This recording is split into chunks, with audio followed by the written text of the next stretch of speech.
Bonjour, donc pour la roue des métiers, aujourd'hui nous interviewons Monsieur Christophe Husquin, qui est menuisier ébéniste à Saint-Brice-sur-Vienne. Bonjour Christophe. Bonjour Marie. Donc, pouvez-vous nous parler de votre formation, la durée de votre formation, vos diplômes, les difficultés que vous avez rencontrées dans votre cheminement? D'accord, donc j'ai fait un cursus scolaire jusqu'en troisième qui m'avait permis à l'époque de faire un CAP. Donc j'ai fait un CAP d'ébéniste qui était sur 3 ans, qui après, une fois l'obtention de ce CAP, j'ai fait un brevet de maîtrise. À la fin de ce brevet de maîtrise, j'ai eu un accident du travail qui m'avait touché sérieusement physiquement parce que j'avais une main qui était hachée. Du coup, j'ai suivi une reconversion qui m'a amené à travailler un petit peu dans l'optique pendant quelques années, mais vu que c'était que de la vente essentiellement, ne me convenait pas, et du coup je suis revenu dans mon métier d'origine qui était ma passion. Et du coup j'ai créé mon entreprise, et voilà. Donc aujourd'hui, je l'ai créé tout seul. J'étais tout seul pendant 2 ans, ensuite j'ai eu un premier apprenti, ensuite un salarié, et j'ai progressé progressivement pour aujourd'hui arriver à 6 menuisiers, et ensuite je me suis étendu un peu. Maintenant j'ai aussi une entreprise de couverture et j'ai 5 couvreurs. Voilà. Donc aujourd'hui, vu l'extension du coup de l'entreprise, j'ai été obligé aussi d'employer une secrétaire qui est à plein temps, une secrétaire comptable qui est en relation du coup avec un comptable indépendant pour nous aider à faire tout ce qui est documents administratifs. D'accord.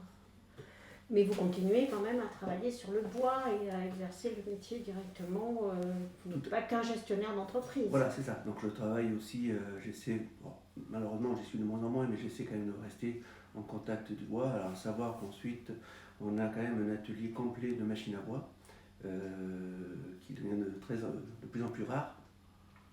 Donc on a toutes les machines à bois, donc on est capable de prendre une bille de bois de chez un scieur et de travailler le bois et d'arriver à un bois fini quelconque. Il faut faire une porte de placard, des plans de travail, des agencements intérieurs, voilà. Un escalier, on fabrique encore nos escaliers à l'ancienne. Voilà, on est capable de faire encore des choses comme ça. On n'est pas obligé d'acheter à des industriels. Très bien. Donc, quelles sont vos conditions de travail, les horaires, le déroulement d'une journée? Voilà, comment ça se passe une journée quand on est menuisier? Voilà. Donc bon, déjà, on est aux 35 heures par rapport à la législation. Ensuite, les salariés embauchent à 8 heures le matin. Moi, je fais une réunion pour voir avec eux ce qu'il y a à faire, où ils en sont de ce qu'ils étaient en train de faire déjà la veille. Et une fois qu'après on recale tout, s'il y a des soucis ou autre, ou s'il y a des modifications, après chacun s'affaire à sa tâche. Et puis voilà. Et ils finissent le soir actuellement au niveau du couvre-feu? Voilà, c'est ça. Donc de toute façon, c'est 8h, midi, 13h30, 17h30 au niveau des horaires de travail. Un vendredi sur deux, ensuite, on ne travaille pas. On fait en fin de compte 70 heures sur 15 jours. Donc une semaine à 39 heures et une semaine à 31 heures. Donc une semaine sur deux, ils finissent le jeudi soir. Donc ça fait un week-end de 3 jours tous les 15 jours. D'accord. Quelles sont d'après vous les qualités requises pour exercer ce métier de menuisier? Alors pour le métier de menuisier, il faut déjà aimer. Parce qu'il y a 2 métiers dans la menuiserie. Il y a vraiment le travail du bois, voilà, que moi je préfère. Et ensuite, il y a tout ce qui est pose de menuiserie extérieure. Donc tout ce qui va être plutôt porte PVC, aluminium, porte de garage, choses comme ça, où là c'est plus un métier de pose. Aujourd'hui, moi je préfère tout ce qui est plutôt fabrication, où on va chez des clients, on fait du sur-mesure, on adapte par rapport à des pièces qui sont des fois exiguës, des agencements qui redonnent du volume à la pièce, qui permet de faire certains rangements. Je trouve que c'est beaucoup plus intéressant à faire ça, parce que c'est vraiment de la création. Et d'ailleurs, en parlant de création, on a fait un prototype et on réalise actuellement des bureaux ergonomiques, c'est-à-dire qui sont réglables en hauteur par un petit système, un boîtier électronique qu'on met sur le côté, mais on fabrique nous-mêmes ces bureaux-là. Donc soit en bois massif, ce qu'on vient de faire là actuellement, ou après on peut faire aussi avec des matériaux plus modernes, on va dire, avec du stratifié de différentes couleurs. D'accord. Les avantages, les inconvénients de ce métier, d'après vous? Donc les avantages, c'est que c'est un métier qui est créatif. Donc je trouve ça, voilà, c'est pas dans beaucoup de métiers où on arrive à créer. Aujourd'hui, on crée, mais quelque chose qui reste, comme par exemple boulanger, ça crée. Il crée aussi le pain tous les jours, cette chose c'est éphémère. Nous, ça se voit sur la durée. Les choses, voilà, ce côté-là est très, très intéressant. Après, dans les Ça veut dire que vous avez une équipe qui s'occupe de la création ou c'est plutôt votre travail à vous, Alors la après, création?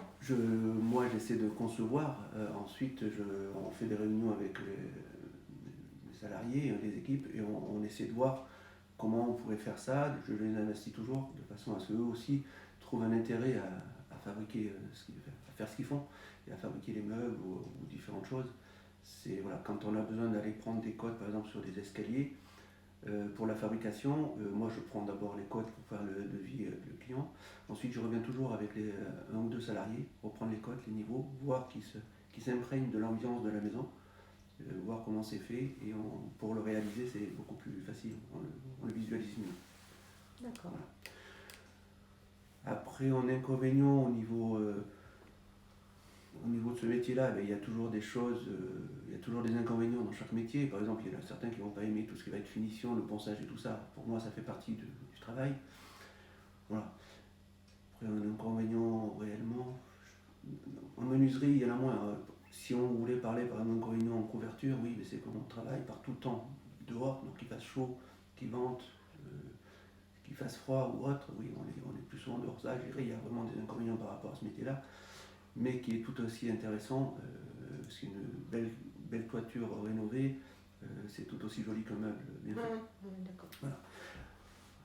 Donc la question était ensuite, qu'aimez-vous le plus dans votre métier? Donc si j'ai bien compris, c'est quand même l'aspect créatif. C'est ça, l'aspect créatif, toucher du bois. Voilà, le contact avec le client, réaliser ce que le client veut, essayer de bien palper le souhait du client, et voilà, et travailler.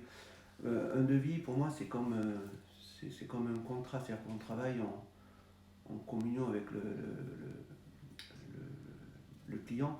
C'est-à-dire qu'il faut qu'il nous fasse confiance, et nous, il faut qu'aussi on lui fasse confiance dans ce qu'il souhaite. Et voilà, c'est un partenariat, quoi. Je ne suis pas là juste pour prendre de l'argent, je suis là pour leur donner ce qu'eux souhaitent. Voilà. Oui, donc il y a une qualité d'écoute à avoir aussi quand vous discutez au niveau du contrat, ce que veut la personne. D'accord. Un aspect auquel on ne pense pas forcément quand on pense à un menuisier. Tout à fait, voilà, c'est ça. Est-ce que vous avez découvert des aspects de cette activité auxquels vous ne vous attendiez pas?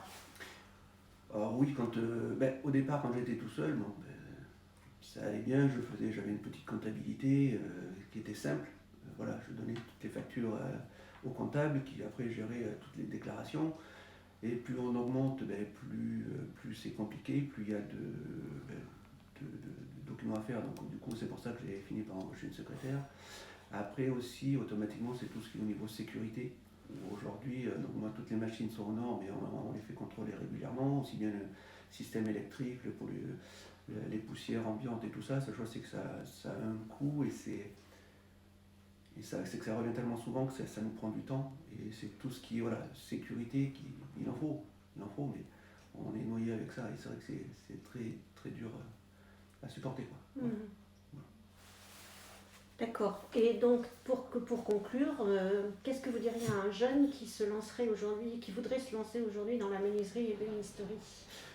Aujourd'hui, c'est de ne pas avoir peur de faire ces formations-là, et plus une formation, je dirais, de menuisier fabricant, et non de menuisier poseur. Aujourd'hui, menuisier poseur, on le devient facilement, je veux dire.